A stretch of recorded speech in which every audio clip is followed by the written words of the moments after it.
Hi everybody, this is going to be a video about solutions, solubility curves, and really the three different possibilities of how a solution can occur. So when we look at this one, if we were to dilute a solute into solution, you can see that there is a beaker of water, and if we put sugar in it, there's actually three possibilities that can occur to this solution.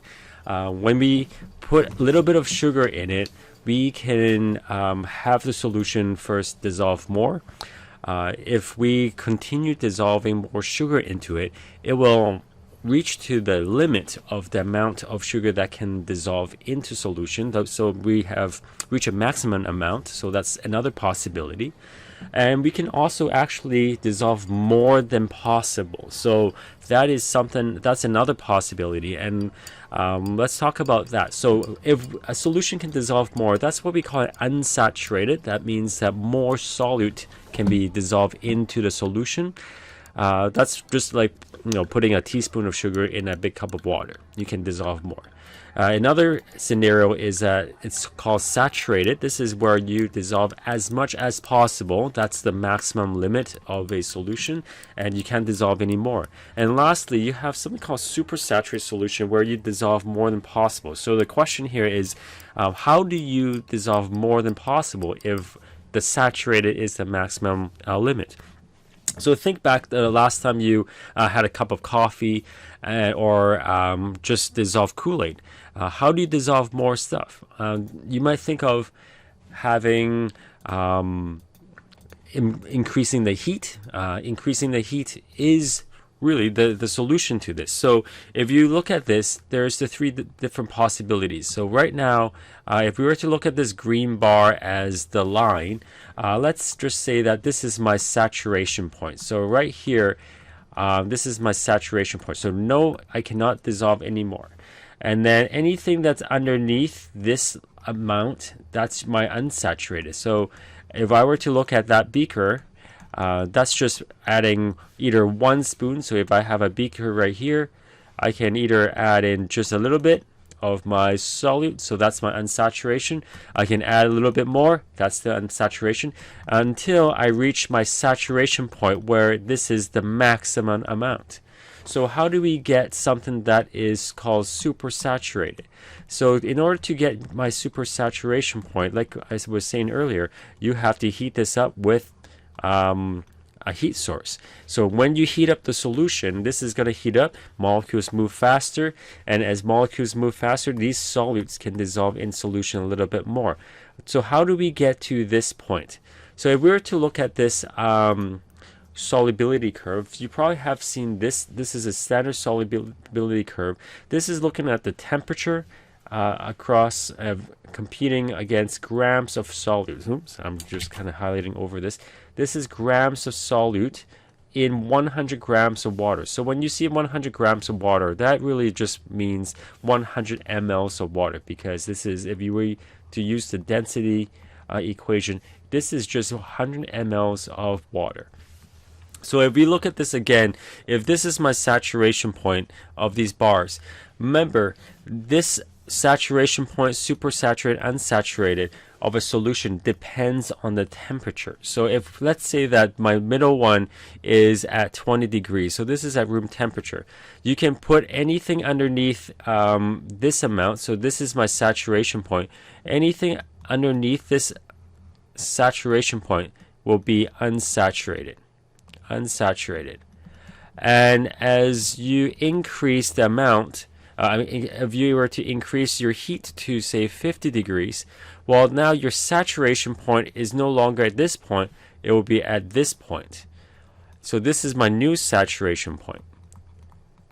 So that means that anything underneath this saturation point will be my unsaturated, and anything over will be my supersaturated up here.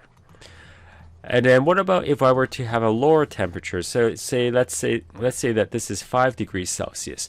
So instead of having my saturation point over here now, my saturation point is going to be down here because it's going to be cooler. So my saturation point is actually here.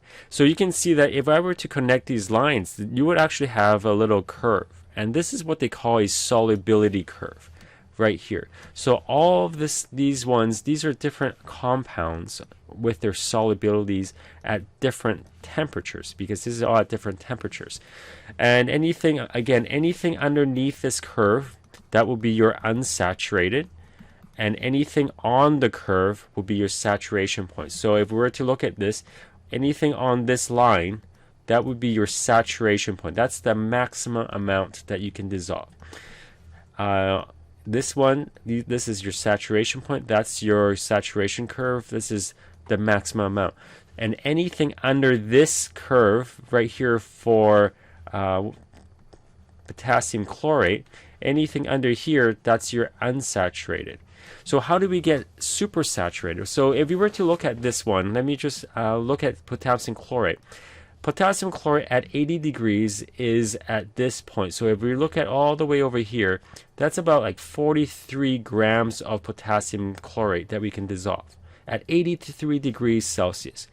If we were to make this solution at 83, we can dissolve 43 grams. But however, if we're to let that same solution cool all the way back down to say 20 degrees, now my saturation at 20 degrees is no longer at 43 grams, it's actually at 10 grams.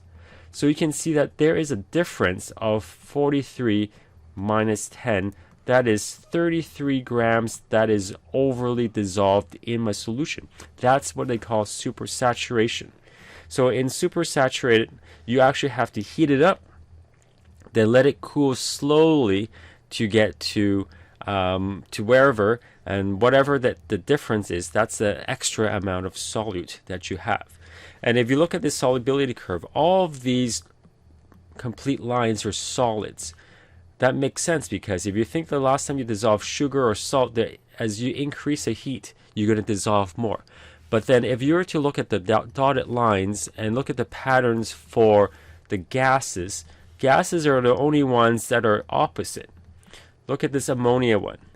It's opposite because it's going down. That means that as you increase the temperature, gases actually don't dissolve into your solutions as well. Because if you think about gases and the behavior of gases, the air molecules of the gases, when they heat up, they're going to have a lot more energy and they're going to leave the solution a lot more readily. So that's why the trend for gases will decrease as you increase in temperature. So just like for this HCl gas or your sulfur dioxide gas, as you increase in temperature, the solubility drops. So this is what a solubility curve is, and these are your three different possibilities of what can happen in a solution. Again, unsaturated means that you can dissolve more. That's underneath your solubility curve. Saturated is the maximum amount that you can dissolve, and that's right on the line. And supersaturated is where you can dissolve more than possible, and that requires heat for that to occur, or you can evaporate the solution. So the two different possibilities for that. So that's your. Here is a supersaturated solution. You can see in the Erlenmeyer flask is a clear solution, but what it is it's a supersaturated solution of sodium acetate where a lot of solute has been dissolved in a high temperature and let it cool very slowly.